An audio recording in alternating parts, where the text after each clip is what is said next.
24 घण्टा पश्चात हामीले यहाँबाट तपाईँको चाहिँ हाम्रा चाहिँ तपाईँको चाहिँ रिटर्न दर्ता भएन भने यसको थप न्यायिक निरूपणको निम्ति स्वाभाविक रूपमा हामी अगाडि बढ्छौँ। हामी दण्ड हिंसालाई ठुलो हेरेर बस्दैनौँ। ताकि गोली हान्यो त्यो पापीहरूलाई छिटो भन्दा छिटो सजाय हुनुपर्छ। दलीय लोकतन्त्रमा दलका नेताले कमजोरी गरेका छन् भने उनले सजाय भोग्ने आवधिक निर्वाचन मार्फत सजाय भोग्छन्। तर कुनै व्यक्तिको दासत्व र व्यक्तिको अराजकता स्वीकार्न यो लोकतन्त्रमा कसैले सक्दैन। त्यसको बर्खिलापमा भने राष्ट्रिय अगाडि आउँछ र हामी आउनेछौँ। अन्याय भयो, अन्याय अत्याचारै भयो। अब के गर्ने भने हामीले गर्न सक्ने केही छैन। जसरी मान्छे छानी आज आयोग गठन हुन्छ, आयोगको गठन गरेको मान्छेले सुरुमै आफ्नो फैसला सुनाएर बसिरहेको छ। आज आयोगले निष्पक्ष काम गर्छ कि गर्दैन भन्दाखेरि त्यसको प्रश्न चिन्ह उठेको छ कि छैन।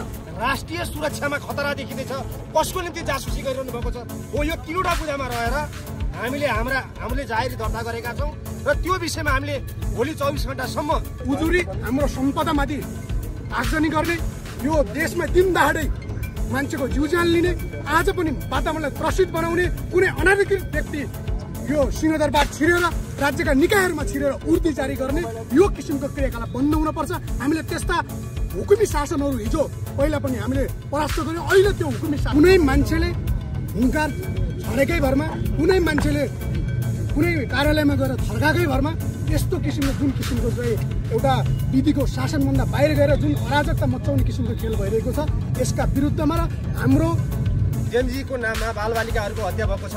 जसरी वर्दीमा भएका सुरक्षाकर्मीहरूलाई कुटी मारिएको छ, विद्यार्थीलाई गोली हानेर मारिएको छ र अन्य जुन किसिमको चाहिँ अपराधिक क्रियाकलाप भएको छ, यो देशको आन्तरिक देख्न सक्नुहुन्छ। यति बेला अनेरा सङ्घका युवाहरू यति बेला जिल्ला प्रहरी परिसर अगाडिपट्टि यसरी समीर बरालको नेतृत्वमा यति बेला जिल्ला परिसर अगाडिपट्टि यसरी निवेदन दिनको लागि यति बेला समीर बरालको नेतृत्वमा यति बेला जिल्ला प्रहरी परिसर अगाडि आइपुग्नु भएको छ। तपाईँले देख्न सक्नुहुन्छ। लगायतको टिम विरुद्ध उजुरी दिनका लागि युवा र नेकपा एमाले निकट नेताहरूको उपस्थिति यति बेला काठमाडौँ जिल्ला प्रहरी परिसरमा भइरहेको छ। यो दृश्य तपाईँले देखाउँ। बालेन र टिम विरुद्ध उजुरी दिनको निमित्त यति बेला नेकपा एमाले निकट नेताहरू यहाँ उपस्थित हुनुभएको छ। उहाँहरूले बालेन लगायतको टिम विरुद्ध उजुरी हाल्नको निमित्त जिल्ला प्रहरी परिसर काठमाडौँमा आउनु भएको छ। बाटो ल बाटो छोडिदिनु त बाटो।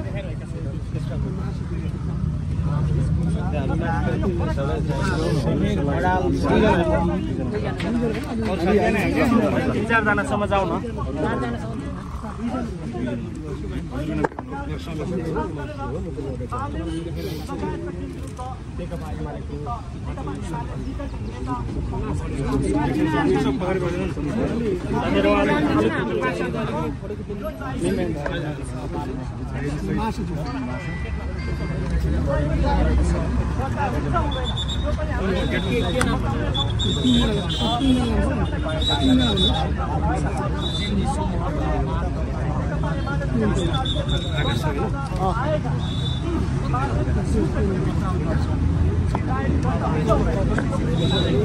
राजु दमल, समीर बराल, दीपक दादी। समीरजी के भयो भित्र के भयो?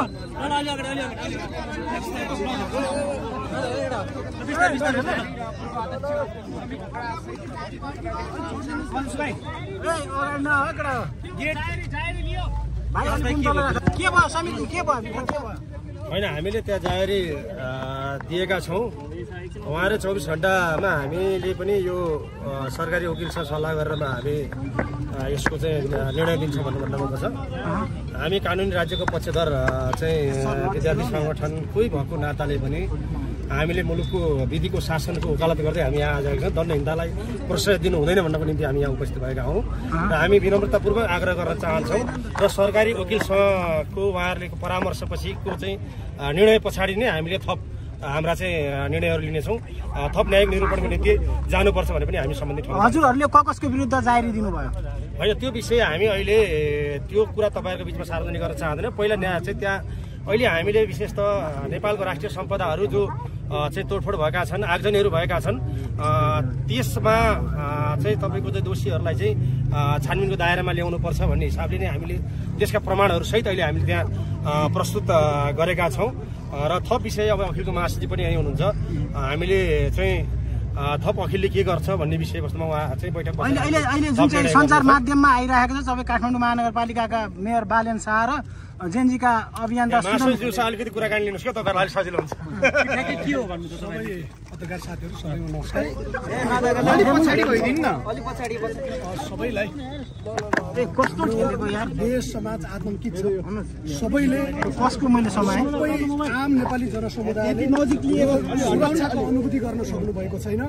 देश समाज सबै आतंकित छ। हामी भनेर सबै विधिको शासनको पक्षमा छौँ। यो देश समग्र आम जनताको जनसमुदायको अधिकारलाई सुरक्षित गर्नको निमित्त सबै राज्यका निकायहरू परिचालित हुनुपर्छ र त्यो सँगसँगै देश विधिको शासन अनुसार चल्नुपर्छ। कुनै मान्छेले हुङ्कार छडेकै भरमा, कुनै मान्छेले कुनै कार्यालयमा गएर थर्काकै भरमा यस्तो किसिमको जुन किसिमको चाहिँ एउटा विधिको शासनभन्दा बाहिर गएर जुन अराजकता मचाउने किसिमको खेल भइरहेको छ, यसका विरुद्धमा र हाम्रो गौरव गर्ने एउटा सयौं वर्षदेखिका गौरव गर्ने हाम्रा सम्पदाहरू जसरी आगजनी भएका छन्, जसरी वर्दीमा भएका सुरक्षाकर्मीहरूलाई कुटी कुटी मारिएको छ, विद्यार्थीलाई गोली हानेर मारिएको छ र अन्य जुन किसिमको चाहिँ अपराधिक क्रियाकलाप भएको छ, यो देशको आन्तरिक विषयमा खलल पुर्याउने किसिमका जुन कार्यहरू भएका छन् र जसरी हाम्रो देशको एउटा राष्ट्र जुन शान्तिको प्रतीकको रूपमा रहेको राष्ट्र जसरी आज एउटा विध्वंसको तरिकाले, द्वन्द्वको तरिकाले जसरी यो समाजलाई भान्ने किसिमको चलखेल भइरहेको छ, यसका विरुद्धमा अन्ना सोबीले आज एउटा खबरदारी गरेको छ। आम युवा विद्यार्थी साथीहरूलाई हामी पनि त्यही समूहको मान्छेहरू हौँ। हामी यो देश समृद्ध भएको हेर्न चाहन्छौँ, हामी यो देश बनेको हेर्न चाहन्छौँ, हामी यो देशका सबै आम दाजुभाइ दिदीबहिनीहरू मिलेको हेर्न चाहन्छौँ, हामी सबैको भातृत्व र देश प्रेम भएको हेर्न चाहन्छौँ।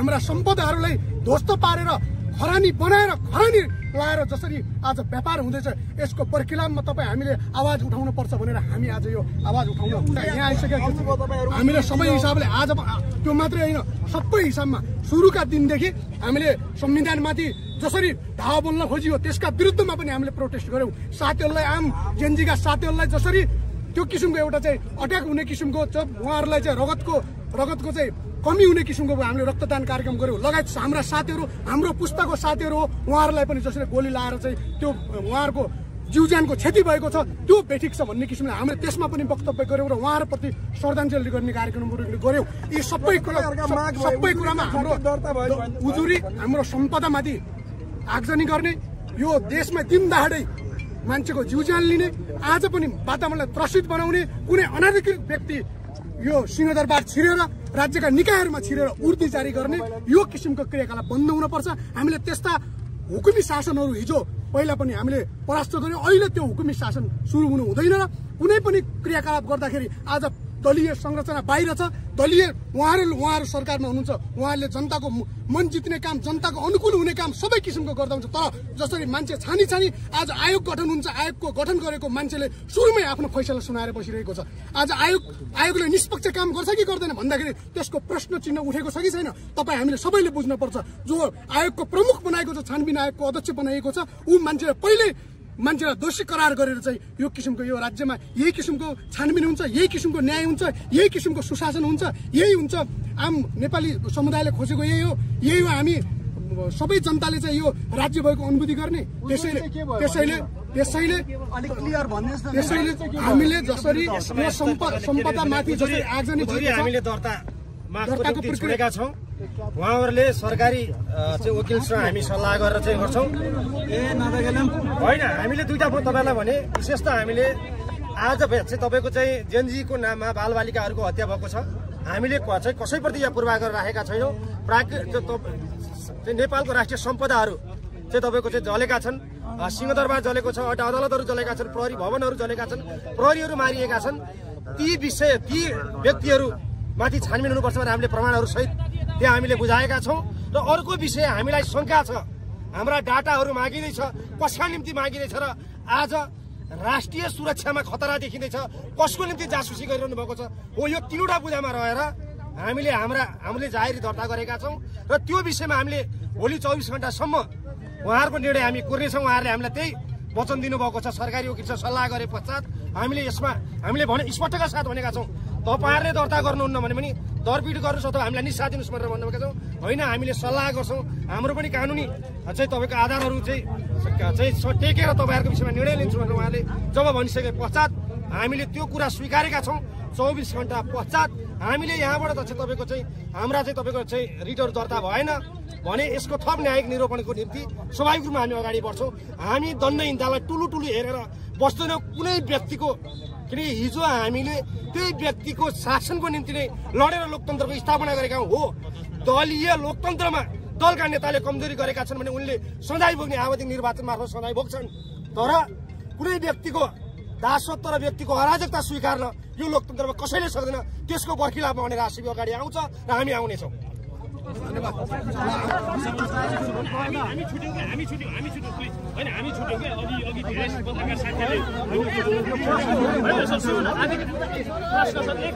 देख्न सक्नुहुन्छ यति बेला जाहेर लिएर भर्खरै मात्रै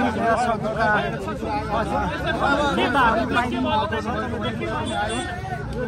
काठमाडौँ जिल्ला परिसर अगाडिको समीर बलाल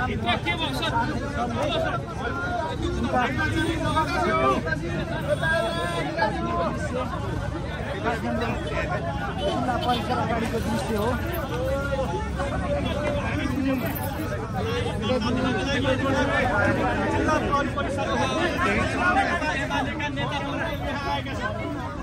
भएन आज पनि के भयो भन्नुहोस् त? आज त केही पनि भएको छैन, त्यत्तिकै फर्काएर तपाईँहरूले जारी दर्ता गर्न खोज्नुभयो, अब खोजे पनि हामीले सकेन। दर्ता भएन। के भन्नुभयो उहाँले? के भन्नुहुन्छ उहाँहरूले जारी दर्ता गर्न खोज्दा के भन्नुहुन्छ? अब कोही के भन्छ हामीलाई त टेन्सनै भइसक्यो भने त्यही हो। हामी त आज बोल्नै तपाईँहरू पत्र लिएर आउनुभयो, निवेदन दिनुभयो, जारी दर्ता गराउन खोज्नुभयो होइन? हजुर, खोजे पनि आज भएन। कतिजनाको टोली आउनु भएको छ तपाईँहरू? हामी आएको छ एक ग्रुपै, कतिजना हुनुहुन्थ्यो होला? त्यही 8-9 जना जति आएको थियो। फरक फरक परिवारबाट हजुर, भनेको 8-9 जना परिवार आउनु भएको थियो। उहाँहरूले के भन्नुभयो? उहाँहरूको सम्बोधन के छ तपाईँहरूलाई? अब खोइ अब उहाँहरूले केही पनि भन्नु भएन। अब त्यतिकै अब पछि गर्छु यताउता, हामीलाई यता र उता भ्याउँदा सकेन हामीलाई।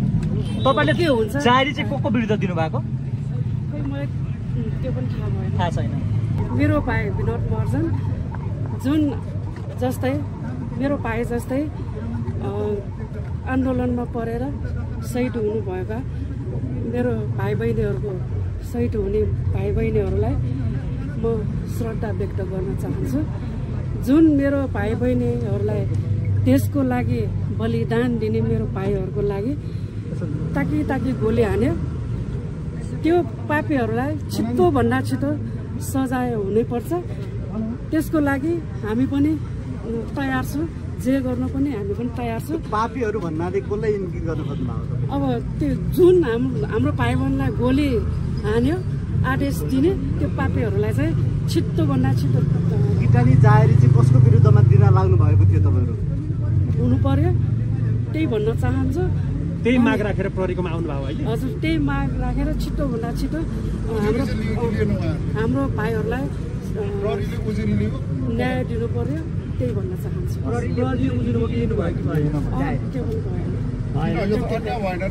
अन्याय भयो, अन्याय अत्याचारै भयो। अब के गर्ने भने हामीले गर्नु सक्ने केही छैन। यत्रो लामो समयसम्मभित्र कसरी चाहिँ के गरिरहनु भएको? अब खोइ त्यतिकै अलमल पारे अलमल बनायो तपाईँलाई? के भन्नु उहाँहरूले चाहिँ के भन्नुभयो? लिनु नसक्ने, उजुरी लिनु नसक्ने कारण चाहिँ के बतायो? अब खोइ अहिलेसम्म केही पत्तै लागेन। त्यतिकै परिवारका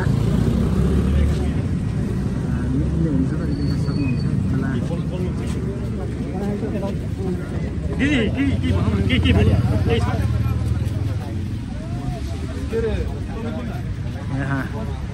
घाइते परिवारका जाहेरी तपाईँहरूले जाहेरी दिनुभयो?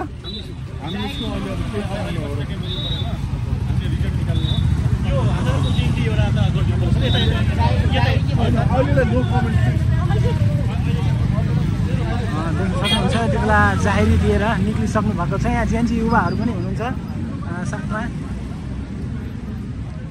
यसरी शहीद परिवारका आफन्तहरू यति बेला जिल्ला प्रहरी परिसर काठमाडौँमा जाहेरी दिएर बाहिरिसक्नु भएको छ। तपाईँ देख्न सक्नुहुन्छ।